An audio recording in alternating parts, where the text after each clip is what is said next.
Generation Hope. My name is Denzil. I'm one of the visionaries behind Generation Hope. All I wanted to do is a very short message just to let you know what Generation Hope's all about and why we're here, what we're doing and what we're planning. One of the things about Generation Hope really came about 2 years ago. I sat down with my friends and we had a vision that we were going to do something to give something back. Forgive the cliche. But what we wanted to do is help a generation to have hope again. Now where that actually came from, the whole Generation Hope theme came from, was there was a guy in the Bible called Abraham, and he had no hope. When you looked at his circumstances, there should have been no hope. But the Bible says that he had hope against all hope. So that's one of the things that we wanted to be able to bring is tools, that brought about confidence, that brought about an ability to have hope against all hope, especially in this climate that we're living in right now. But one of the things that we'll be looking to do, we're going to have conferences, which will be called Gen Power. Every month we're going to have a regular meeting where like-minded people all come together. That'll be called the Gen Meet. But also every month we're going to be recording everyday people who are doing amazing things, whether that be in business, their finances, with their kids, marriage, abused women who have gone on to escalate and do great things, people of faith, whatever it may be. We're going to be interviewing great people to be able to give you techniques that you can apply and hopefully get your destiny achieved.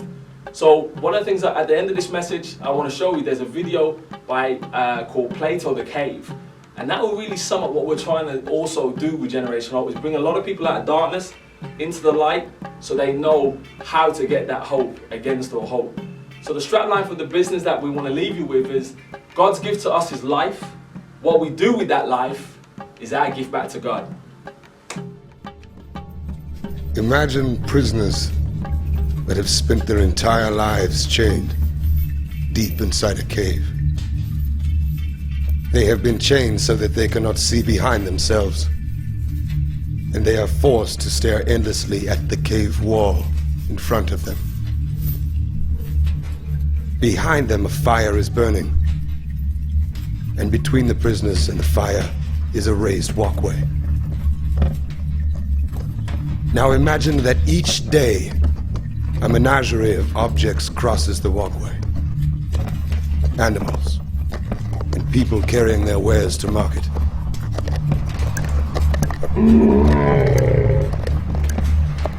Their shapes create an intricate shadow play on the wall in front of the prisoners. This is the only world that the prisoners have ever known. The shadows and the echoes of unseen objects. Now, imagine that a prisoner is released.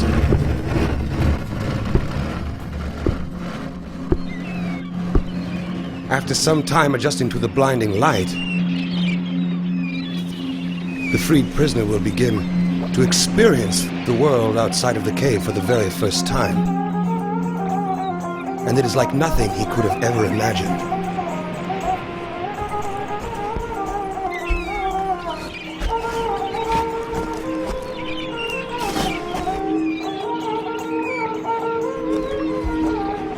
With his new perception of the world, the man will of course want to return to his friends to share his incredible discoveries. But the prisoners cannot recognize their old friend. He appears as all things do.